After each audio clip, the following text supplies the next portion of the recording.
welcome to Gamegasm. I'm Bren. I'm Jay. And today we're looking at something old and something new. Kicking off with something new. Okay, so time for something new on the horizon. Life is Strange is somewhat of a playable indie film with smatterings of Heavy Rain inspired gameplay. This little beauty is from Don't Nod Entertainment and it's published by the Squeenix machine. Square Enix? Yeah, that one. The game's plot focuses on Maxine Caulfield, with gameplay set in the third-person perspective. She's your typical teenage photography student who suddenly discovers she has the ability to rewind time. Wow, imagine the possibilities. What would you do with it, Bren? I had a lovely sandwich this morning, so I'd probably go and relive its flavours. Wow, thinking big, huh? It was a big sandwich.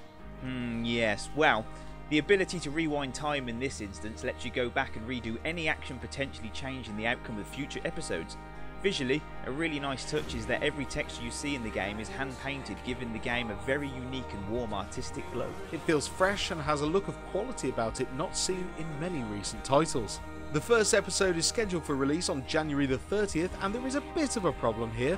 There's a 6-week wait between episodes! What the? Yes, but if this is the case, then the first episode has got to do an incredible job of hooking you in instantly, otherwise it could easily be forgotten about within 6 weeks. But with its developer aiming to fuel our renewed taste for originality and diversity within games, Life is Strange is looking like it'll leave a lasting impression. Where'd you get that sandwich? Okay,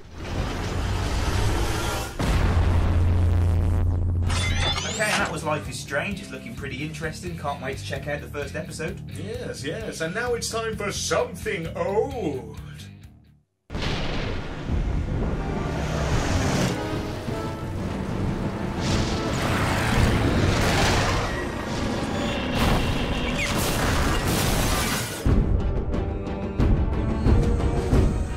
So now for something somewhat old, and yes, it's Dark Void. Why the heck did you decide to tell us about this, I hear you cry? Why the heck did you decide to tell us Yes, alright. Well, Dark Void's reception was shaky with a ton of shoddy reviews from many big reviewing houses. Firstly, why should you care? Well, the plot sees you taking on the role of William Augustus Gray, what a name, who is transported to another dimension whilst flying through the Bermuda Triangle, leading to an alternate world filled with a faction of survivors fighting a war against an alien race known as the Watchers. Whilst doing so, our hero is aided by the one and only Nikola Tesla. Sounds great, right?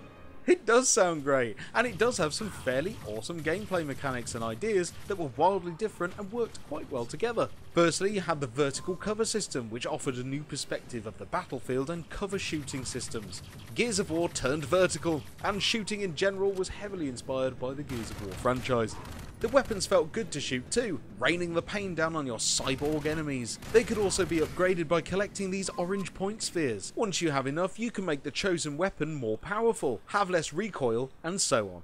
The levels were varied enough to keep you slogging through, even though the overall look of them wasn't that appealing. However, there are moments when the game is quite stunning to look at. The biggest wow factor of Dark Void is the jetpack levels. Offering free flight, the jetpack is armed with machine guns that can be upgraded. Chasing down enemy pilots in thrilling dogfights was pulled off really well. Throwing in the ability to board a ship and steal it was a nice touch too. There are levels that blended the air battles with ground assaults brilliantly. One minute you're in a firefight in the sky, the next you're flying and landing on top of a tower to break in and destroy a computer that powers a shield generator outside. I love the moment when the tower starts to self-destruct and you freefall through the centre of it and fire up your jetpack at the last second, soaring away like the Rocketeer. Who's the Rocketeer? Who's the Rocketeer? Go read a comic book, heathen. Ow! All of this added with a voice appearance from Nolan North as the main character, and all is shaping up nicely. But sadly, Dark Void wasn't received well by many. A few of us enjoyed what it had to offer, but it was marred with technical hitches and some parts of the game looked as rough as a dog's dinner. And ultimately, all these great ideas faded into the dark well of low review scores that firmly thrusted Dark Void into a, Dark Void. But with all that said, no, Dark Void is not something you'd need in your collection, but it's nice to visit it and experience its potential. And with the price being so low for a brand new copy, we here at Gamegasm recommend it as a rainy day game to plod along with and savour its finer moments.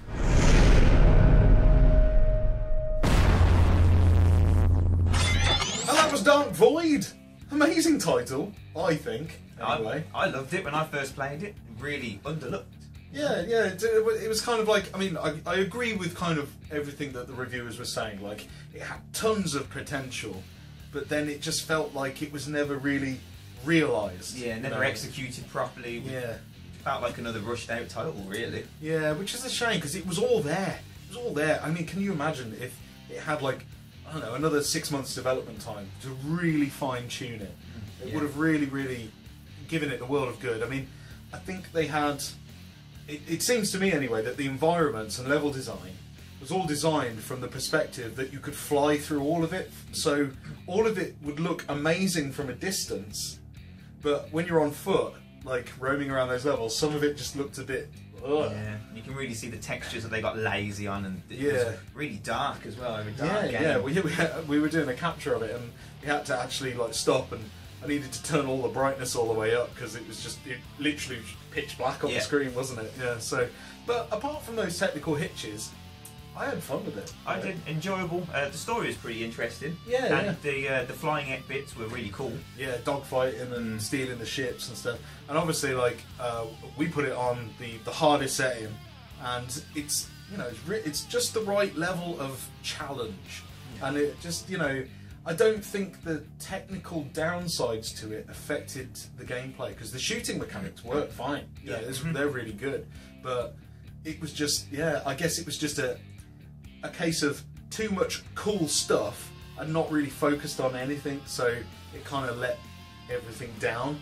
But it never really found its proper identity. It was trying to be too much in one go. That's it was trying to be a simulated flyer. It was trying to be a cover shooter. Trying to be an Uncharted epic story kind of thing. Bits of RPG mixed in. It was just a bit of a mess, really. But yeah, lots of great ideas, not really well put together. But all that aside, it's alright, and it's cheap as chips now. Yeah. And if you haven't played it and you want to know what it's all about, I'd recommend it. Yeah. Absolutely. Yeah. So, anyway, I hope you've enjoyed this video. Don't forget to leave a like if you have, and also subscribe if you haven't already. And yeah, check us out on Facebook too. I've been Brent. I've been Jay. And we've been GameGasm!